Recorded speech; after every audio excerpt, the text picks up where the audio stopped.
brother. So this popped up the other day with Fernando Mendoza. Apparently he's on the cover of Esquire magazine. So Fernando Mendoza, our supposed first overall draft pick, posed for this picture. And I'm a little concerned. The NFL press and media hype machine and the satanic evilness of PR and fame has possibly already gripped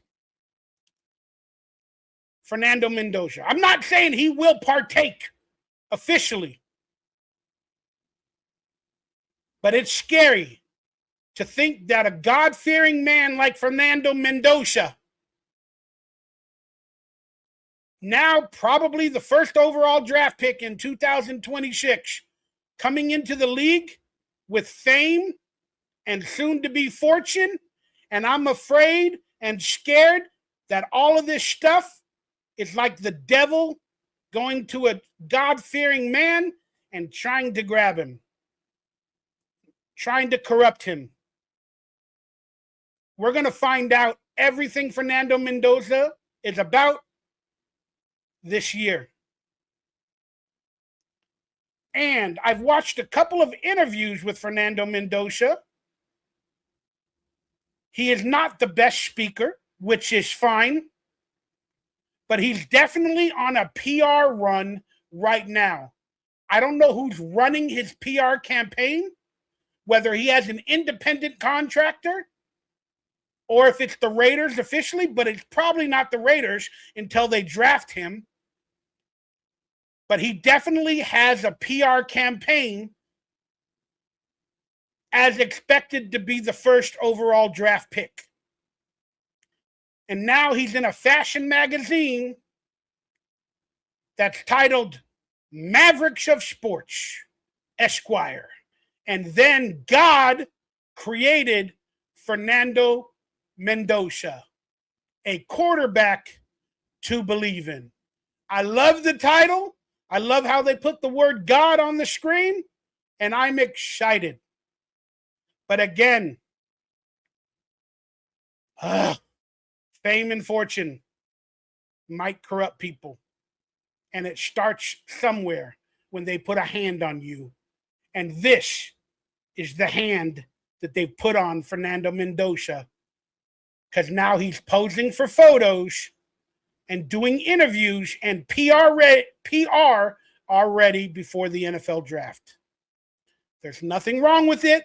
Building your brand early, I get it. But if he's focused on football and being the best version of himself, don't do too many more of these. One every 3 months. Okay? Stay out of the limelight until you're on the field and an actual superstar. Please. But here, he's bringing God to people. I enjoy it. I'm going to leave it at that. One other latest news with Fernando Mendoza. He has notified the NFL that he will not be attending the NFL draft into the building. He will not be there in Philadelphia. He is going to stay home, celebrate with his family. And I'll be honest with you, it's a lot of chaos.